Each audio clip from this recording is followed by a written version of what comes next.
my experiences, and you know, I could use a pillow too, but okay. But I have a strong backbone. I have a lousy back, but a strong backbone. All right, no doubt. Okay, so I'd like to ask you about some things you're not asked about very often. One is the economy in Israel. The Israeli economy is doing quite well by almost any standards.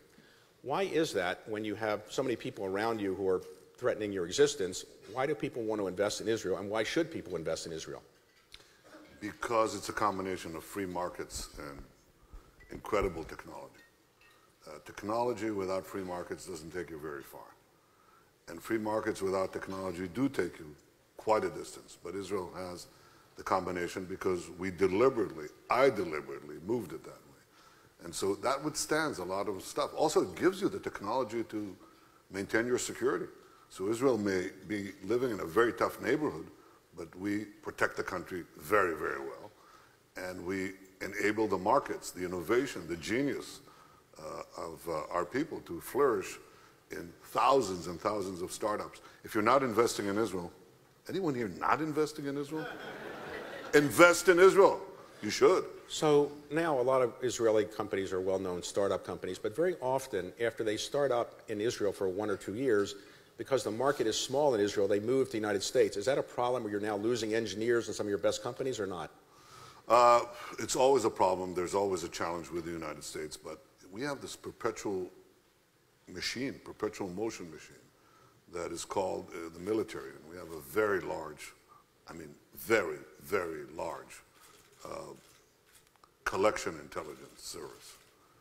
The biggest one in the Western world is the NSA, you know it, right? So what's the second biggest one?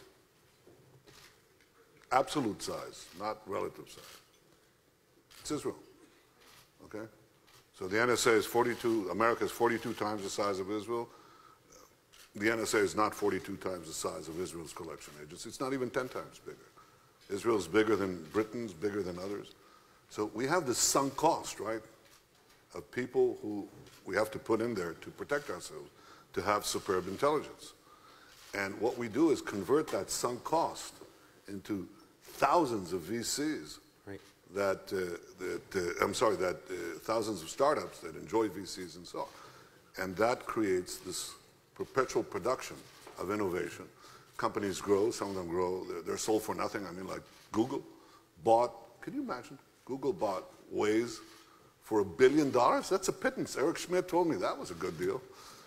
Yeah, I think it's worth a lot more. And so, yes, the exit is always there, but the entry is always there, more and more entry, because we just keep on producing these very, very able young men and women. So you could have been in this industry yourself. We think about your background. You grew up, you were the first Israeli prime minister to be born in Israel, but you moved to the United States when you were initially 8 years old, is that right? Yeah, I came there for a year. Came for a year, yeah. And then you didn't like it, you went back, or? I was 8 years old. I was an independent kid, but not that independent.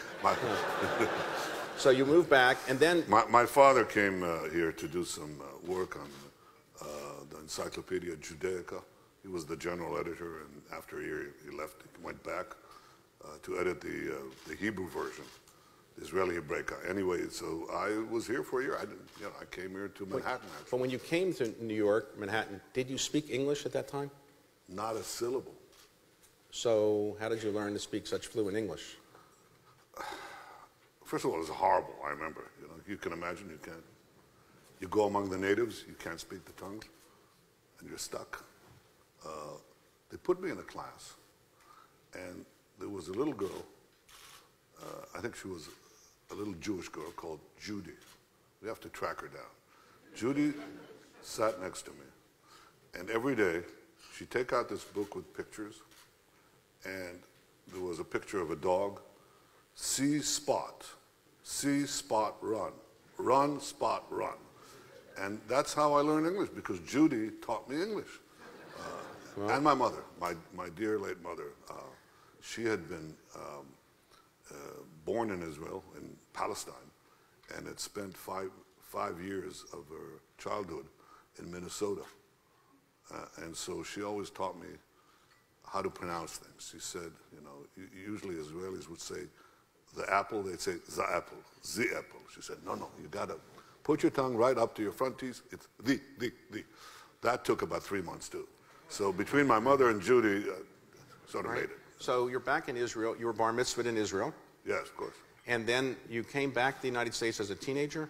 Yeah, and then my father came back again to do research on his lifetime's work on the Spanish Inquisition. There was a great Spanish library in Philadelphia, of all places. So we went there, and I went to Cheltenham High School. Which was famous for Reggie Jackson also being a graduate, I guess? Yeah, well. But you weren't an athlete then, or were you an athlete? Are you comparing a politician to an athlete? Come on. The athlete always wins, okay. always wins. So you applied to college, and you applied to many Ivy League schools, and only one accepted you. Yeah, well, I said, I'm going to the Army in 3 years. I'll be back. And could you accept me in advance for 3 years? And they all said, no, can't do that, never done that, and will not do it. You know, all of them. And so one did. Only one did. They said, okay, it was Yale University. And Yale said, it's okay, go to the Army, and you are accepted now 3 years in advance. I go into the Army, into this special commando unit, and they asked me to go to be an officer, which you need to sign more time for. So I write Yale, very deferentially, and I said, could you, Yale, accept me after 4 years? And they say, yes. And then I send them another letter. Could you accept me after 5 years? Because I added a year. I had some missions that I had to accomplish. And they said, yes. And then you know what I did? I went to MIT. I can't show up in New Haven. So, I'm just avoiding the Well, place. I assume Yale did this because the Yale emblem has Hebrew in it. So maybe that's why they accepted you. Maybe. But you went to MIT and you majored in architecture. Did you want to be an architect? Yeah, at the time I did. I mean, I went through undergraduate school, got an undergraduate degree in architecture, and you know, MIT is a very funny place. I mean, you don't have to go to classes. At least 50 years ago, you didn't have to go to classes. A little less than 50 years ago. And so, you know, you had this stuff that you have to do, physics, math, engineering. That's sort of common stuff that you have to do for any degree, and I did that. But I came in an old man. I was 23 years old after 5 years in the military, and, you know, there were all these hotshot kids there. And I said, boy, I better brush up on my math. So I studied math in the summer before the school year began. And then I learned that if you take a test and you pass the test, then you don't have to take the course. Well, I took a test, passed that one. I decided, what the hell, I'll do a little more. Okay, right. And I did these tests, and I basically did 4 years in 2 years. So after 2 years, I got my undergraduate degree. And then I decided I'd go to the Sloan School and got my master's degree in business, an MBA, essentially. MBA. From Sloan School, yeah. And then you went to BCG? Yeah. All right, so you're in a business career, you're in a great firm, BCG. What propelled you to get out of that, possibly getting into private equity even, and going into something else? Why would you not, why did you abandon that and go back to Israel? What happened? Man's greatest calling? Private equity, yes. I was derailed. I was derailed.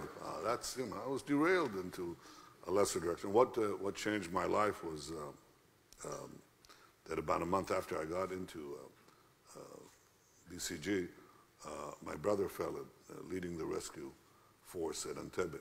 This is your oldest brother, Yeah. and in Entebbe, he was the only Israeli soldier that was killed then. That was July 4th of 1976, right? Right. And so you decided to go back and honor him in some way? Yes, I did. Not right away. It took me about a year or two, and I was working to set up a foundation to carry the political battle against terrorism in his name. But at the same time, I continued my work in the Boston Consulting Group.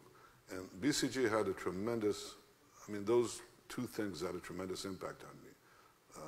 Yoni's death steered me ultimately into politics in an unintended way, really. But the short time that I spent in BCG is the place where I really understood the fundamentals of competition and competitive advantage. And once you understand that, you know, it's like a secret that was shared. And I don't know, did any of you know Bruce Henderson? He was a genius. He was the founder of He was the BCG. founder. Yeah. You all know Bruce Henderson, except you don't know that it comes from Bruce Henderson. I mean, you know the experience curve. You know dogs, cows, cash cows, you know all that. That's all Bruce. Bruce was a genius. He must have been in his 70s when I went there. And my first day in the Boston Consulting Group, he called me in, and I'm a young recruit. And he says, come in, shut the door. And he looks at me, this, white-haired Virginian, and he says, look, I figure you'll go back to your country. Study as much as you can here. It'll help your country one day. And I thought he was absolutely crazy, but he wasn't. And it's exactly what happened. I mean, I had the opportunity to see the question of competition across industries and across countries. And I understood that you have to let the private sector earn, compete, succeed, and fail. That's the only way that economies grow. And that's where I got there. And was Mitt Romney there then? Did you know him? Did you think he might mount anything, or you weren't sure? Well, he was already a star manager, and I always say that the terrible thing about Mitt Romney is he looks exactly the same. He hasn't changed at all. So you moved back to Israel, and you got involved in politics, and obviously rose up and became the youngest prime minister in Israel's history, I think at 47 or so. And now you've been the longest-serving prime minister since David Ben-Gurion. He's the only one who served longer than you. Is this job as exciting as you once thought? And what's the pleasure of being prime minister? Oh, investigations. So has the job changed in 10 years? You were prime minister for 3 years, then other positions, and then you came back as prime minister. So has it changed in the 10 years a great deal? Israel is a tough country to govern in a tough neighborhood, but I think the position that you have to understand is that you cannot gripe about the political system, which I tried to change, by the way, but you just do what you can. And the places where you can do the greatest change is crisis. When you have a crisis, that shibboleth is true. Don't waste it. And I didn't. When we had an economic crisis, I used it to put in dozens of reforms to carry Israel into a free market economy. And when we had other crises, I used it to move world opinion against Iran and against its attempts to develop nuclear bombs. And I think the activity that we've done probably, without the activities that we did in many, many areas, I think Iran would have had nuclear weapons long ago. So they're not going to get them. We're not going to let them. Okay. So in terms of the Israeli government, some people have a hard time understanding. Israelis are pretty smart people, many people would say. How do you have a government that seems so unusual and doesn't work that well? You've got all these different minority parties. It's hard to govern. Why wouldn't Israeli people, being very smart, come up with a better way of governing? Well, sometimes presidential systems aren't that good to govern. Well, of course, you're right. So let's talk about... but I would agree. I actually wanted to... You wanted the prime minister to be elected directly. Yeah, no, I wanted actually a presidential system, but I said, okay, you want to agree, we'll have direct elections for the prime minister. And my party, I was a young parliamentarian at the time, and my party was vehemently opposed to it, the Likud. But I agreed with the late Yitzhak Rabin. I was a member of Knesset of the opposition. Rabin wanted direct elections, as did I. And my party met, and they said, anybody who votes for that bill for direct elections of the prime minister is going to be thrown out of the party. You'll not be on the Knesset list if you do that. And the vote was 2 weeks away. I voted for it. I was the only one left. I was the swing vote, can you imagine? For something that my party said was, you're going to be thrown out. Anyway, it passed. And I survived it, as you can see. But it turned out that it didn't quite help because it had unintended consequences. The system was changed back. you know, it's lousy this way, it's lousy that way. Just do your best. And the important thing is, if you want reforms, do them right after you're elected. That's rule number one. And that's what I did. And I got, you know, I've been elected 4 times, so that's a lot of reforms. Just do them right after you're elected. Brush them through. And don't do them one by one, you know? When I came into the finance ministry, I was prime minister, lost, came back as finance minister, and then prime minister. And when I was finance minister, you know, they told me, don't take this job, you know? It was under Sharon. He was the prime minister. And he offered me the finance ministry. And all my advisors said, don't take this job. Because every finance minister is corralled into death, political death. And I said, well, why is it that I want to be, you'll never be prime minister, they said. I said, well, why is it that I want to be prime minister? Well, one of the 2 reasons is that I want to reform the Israeli economy. That's why I want to, you know, I want to be there in the first place. So, you know, if we achieve that, that's good enough. And that's what I ended up doing. So, but when I came into the finance ministry, this is just a tip for any of you who want to be Israeli finance minister, something I don't recommend. But when I came in, you know, I said, well, we're going to do this, we're going to do that, you know, we're going to make all these reforms. And the staff at the finance ministry, they were very able people. They said, Mr. Minister, you can't do that. I said, why not? He said, because this reform will get you a 3 months general strike. And that reform will get you a 3 months general strike. And so on and so on. I said, could you say that again? Every one of these reforms will get you a 3 months general strike. I said, good. We can maximize the number of reforms for strike. And that's exactly what we did. And we just did them in batches.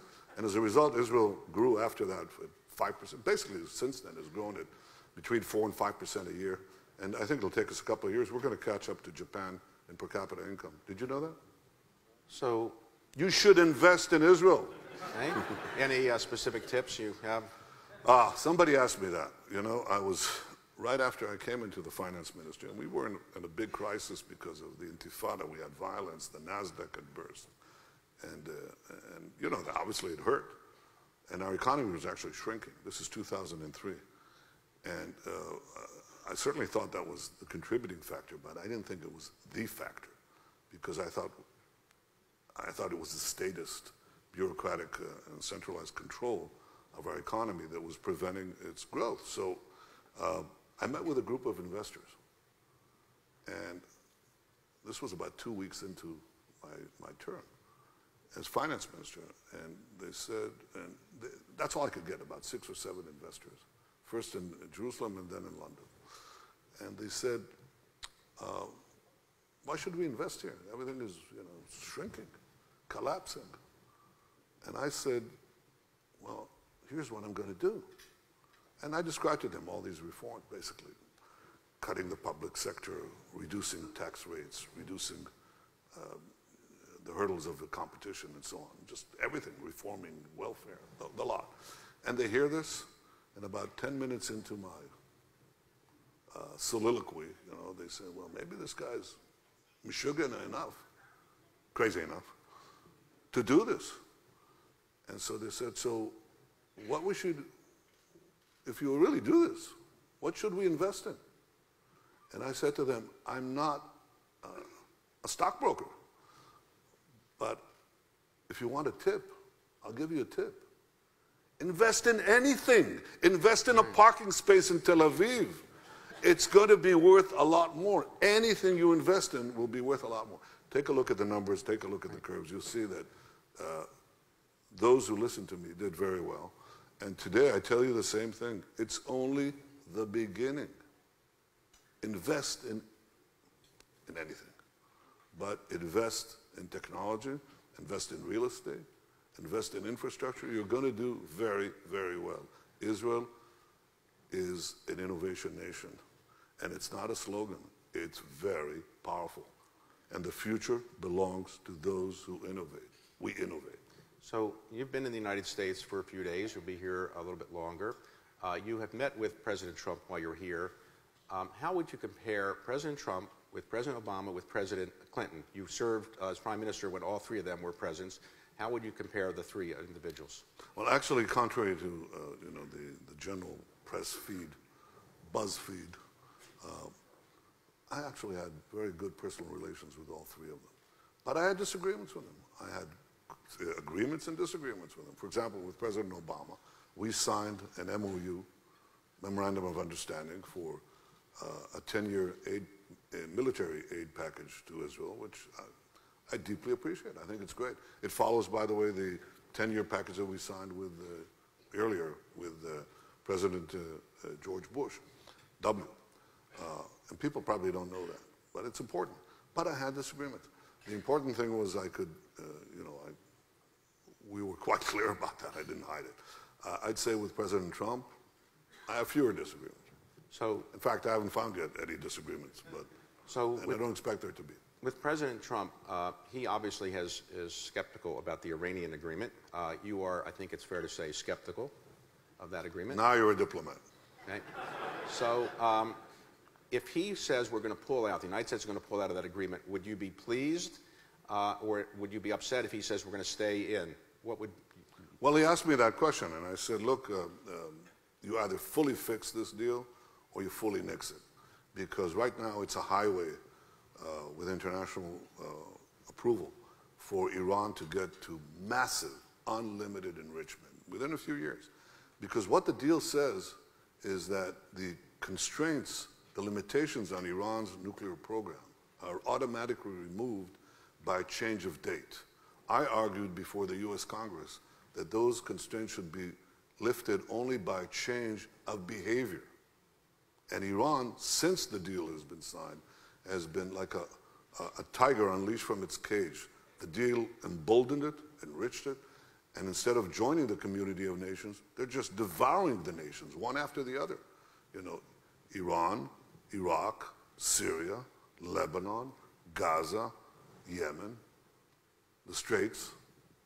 I mean, the whole thing is going in a very, very bad direction, and you should not enable this aggressive regime out to conquer the Middle East, out to impose its Shiite version of militant Islam on the world, to have nuclear weapons. You think you have a problem with one country now in Asia, I'm telling you, that's a family business. Peculiar one, but a family business. This is different.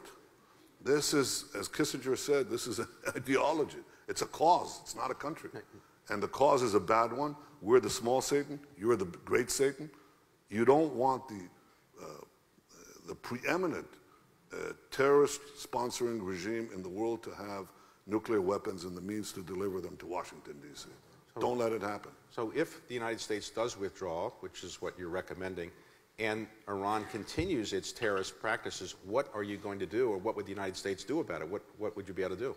If the United States withdraws, I think that the Iranian economy would be in a very, very bad shape. The mere fact that President Trump began to talk about the possibility of withdrawal just stopped a lot of investments in Iran.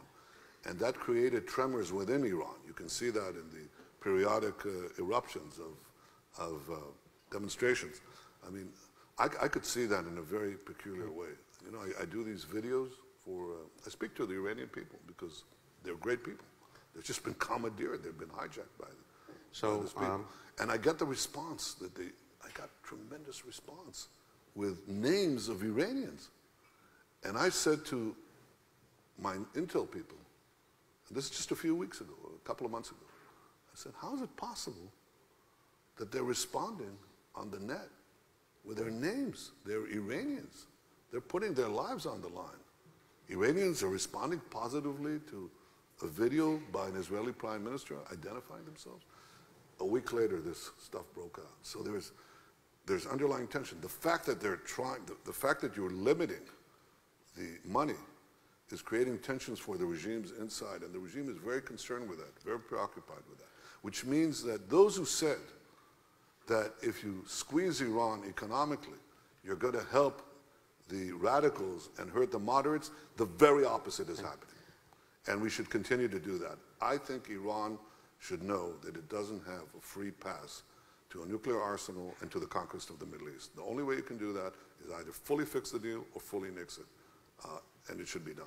By the way, you met with President Trump, and I noticed you're wearing a kind of red tie that he often wears. Is that something he gave you as a gift, or that was, looks like very much like a Trump tie, but I don't know. Very nice. That could be investigated too, so I won't answer. Okay. All right. So let me ask you about President Trump agreed to move the American embassy to Jerusalem. Many presidents have promised that, and presidential candidates have promised that for 40 years. This is the first president that has taken step to do that. Did you urge him to do this, or did he do it more or less on his own? And did you talk about the complications of that when you met with him? I spoke to him. I spoke to every president and urged every president to move the U.S. embassy to Jerusalem. The difference is, you know, they all said they'd do it. He did it. He did ask me at one time, what did I think? I mean, whether there would be outbreaks of violence and massive, a massive collapse. And I said, look, I can't tell you with 100% certainty, but that's not what I'm saying, and I don't think it's going to happen. But if it does, we're willing to shoulder the risk, and it didn't happen. And do you expect he will come in May for the moving of the embassy? Well, if he wants to, he can. But I mean, I have to tell you, the thrust of first of all, I was very grateful for this, because this should be seen in a historic perspective. You know, I mentioned the great Persian king Cyrus. We used to have good relations with Persia.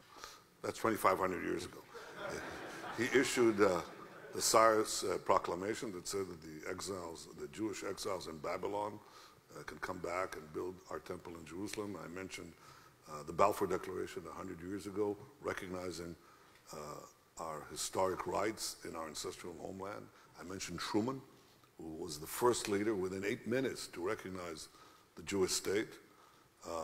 And we'll remember Trump, because he's the president who recognized Jerusalem as Israel's capital and moved the embassy there. This will resonate down the ages for us. So one of the debates has been whether Israel should have a one-state solution, two-state solution to the Palestinian issue. If you have a one-state solution, it is said by some people, because of demographics, that Israel wouldn't be necessarily a democracy or wouldn't be a Jewish state. So do you favor a one-state solution or a two-state solution? Well, I think most Israelis would favor a situation where we could separate from the Palestinians. No, I don't think people want that. I don't want the Palestinians as citizens of Israel, and I don't want them as subjects of Israel. So I want a solution where they have all the powers they need to govern themselves, but none of the powers that would threaten us. What that means is that whatever the solution is, the area west of the Jordan, that includes the Palestinian areas, would be militarily under Israel. The overriding security responsibility would be Israel's. I'll give you an example how many of you have been to Israel? That's it? That's half. Maybe a little more. Okay, the other half will come. When you come in and you fly in, okay, you go to Ben Gurion Airport. You cross the Mediterranean, you land in Ben Gurion Airport. That'll take you about 45 seconds. Ben Gurion Airport is about 10 seconds away from the West Bank. So obviously, if you say, well, Israel's airspace stops there at Ben Gurion Airport, you know, we're dead. So we need bigger airspace. That's going to go across the Palestinian areas. The same thing is true. What is above ground in the air is on the ground too, as it turns out, because of terror tunnels below the ground too. Israel must have the overriding security responsibility for the area west of the Jordan River.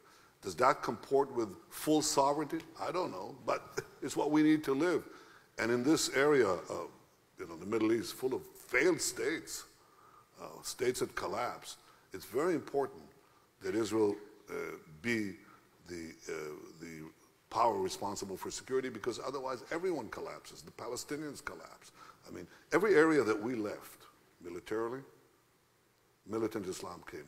We left Lebanon, Iran came in with Hezbollah. We left Gaza, Iran came in with Hamas. We leave the West Bank militarily, or most of it, as people stipulate in their various peace plans. You'll have either Hamas coming in, that's Iran, or you'll have ISIS coming And this is a catastrophe for peace. So the answer to your question is most people would agree to an arrangement of the kind that you're talking about if they thought that the Palestinians wanted a state next to Israel. But they're convinced more and more that they want a state instead of Israel. And that's not a real peace. People would go for a real peace, not a fake one. The public opinion in Israel, the majority of public, is that in favor of doing a deal of any type, or generally the keeping the status quo is acceptable? No, they'd do a deal if they thought it would get them peace. We actually walked out of Gaza unilaterally, and instead of getting peace, what we got are 5,000 rockets and terror tunnels dug from Gaza. So they say the reason that people are skeptical is because they've seen it happen once in Gaza, another time in Lebanon, and they say they don't want to do it the third time. Remember, the West Bank is 20 times the size of Gaza, and it just sits on top of Tel Aviv, sits on top of our airfields, our airport, and so on. So a real deal for real peace, yes. A fake deal for a state that will continue to seek to drive us to the sea, which is not very far away, no. Do you see any prospect in the next year or two of a deal getting done? I know the Trump administration's working on a plan. Is there somebody to negotiate with? And what do you think is the prospects for any deal of any type getting done? I think there's a new hope on the horizon that I had never seen in my lifetime, and it's not related to the Palestinians, it's related to the Arab world. Because of the growing danger of Iran, more and more, I would say virtually all the Arab countries, no longer see Israel as their enemy, but as their vital ally in countering the threat of militant Islam. First, ISIS, and Israel has demolished ISIS terrorist attacks, dozens of major attacks we've foiled with our superb intelligence, including the downing of big airliners. Israel has stopped that. We've shared that obviously with America, but with dozens of countries. But the other thing, and with the Arabs, but the other thing that the Arabs see is that we are united in stopping the greatest radical Islamic threat of all, which is Iran. So there has been, out of this curse comes a blessing. The blessing is this extraordinary relationship between us. I think that ultimately we might be able to shift the ground. I don't think it's readily available right now, but I don't discount that it could happen. We used to say if we make peace with the Palestinians, we'll break out and normalize our relations with the Arab world. I think it actually may work more the other way around. We normalize our relations with the Arab world and to help change the perception of Palestinians. So the relationship that Israel has now with the Sunni Arab world is better than you've ever seen it before. Is that fair? Unbelievable. And we work on it. Okay, so let me talk about anti-Semitism. There seems to be that anti-Semitism is rising in Europe, and to some extent in the United States we see some evidence of college campuses of Israel not being that popular. Does that concern you about the rise of anti-Semitism? What do you think people can do about it? It's a chronic disease. It's been around. My father wrote about it, great books. It's a chronic disease. It's been around a long time. As a theory, probably 2,500 years ago, it's created in Egypt, as Mumsen said. A great historian too. But so it's not easily, and you don't need Jews to have anti-Semitism, by the way. That's been demonstrated too. Yes, it concerns me. I think that on the campuses we have work to do. One of the things we do is a great program that we have, which is called Birthright, and we bring hundreds of thousands of young Jews, Jewish men and women to Israel to see Israel for itself, and that helps. I think that the best response to anti-Semitism is the state of Israel. And the reason anti-Semitism swept away a third of the Jewish people in the Holocaust is because there was no Jewish state. Now we have a Jewish state. The founders of modern Zionism, especially Theodor Herzl, they didn't say necessarily that anti-Semitism would disappear when the Jews would have a state of their own. They said that the Jews would be able to fight back. That's the great difference. We're able to resist it, to push it back. Now, as Prime Minister, as you alluded to earlier, there are investigations of you now in Israel. It seems to be a popular sport, a lot going on there. What can you say about it, and is it detracting from your ability to serve as Prime Minister? Well, I can't say that I like it, But no, I could say it doesn't detract because I work my 16-hour days and I just do it. And I'm absolutely committed to defending Israel, liberating its economy, and these twin pursuits and seeking what could lead to peace between our neighbors. And my hands are full, and I'm very, very satisfied with what I do. And the public apparently thinks that because you can see what the public says. Well, some people in Israel say that maybe you should call for a so-called snap election and have an election, and you would be reelected. Some You people too, say. David? Well, do you have a view on whether you might call a snap election that you can say? I said, and I'm talking to on and off to my coalition partners from here, what I want is to be able to complete the term of this government, which is in about November 19th. And if all parties of this coalition, talked about coalitions, agree, that's what we do. And if not, then we'll go to elections now. Okay. I hope they'll agree. We'll see. Now, as Prime Minister just said, it takes 16-hour days. What do you do, if anything, for relaxation? Or do you have any sports? Do you read books? Do you exercise? What do you actually do to reduce the tension? I read sports. They actually let me walk on the seaside when I'm in the weekends. I do that, and yeah, I read books a lot. And is there any book, what would you say book has most influenced you? Is there some book that's most influenced? Oh, the greatest of them all, the good book. I read it. My son is a great biblical scholar. He was number 3 in the world when he was 15. And, there's a Bible contest. It's like a spelling contest, only raised to the nth degree. And so, until the age of 12, I was teaching him every Saturday. We'd read a portion of the Torah.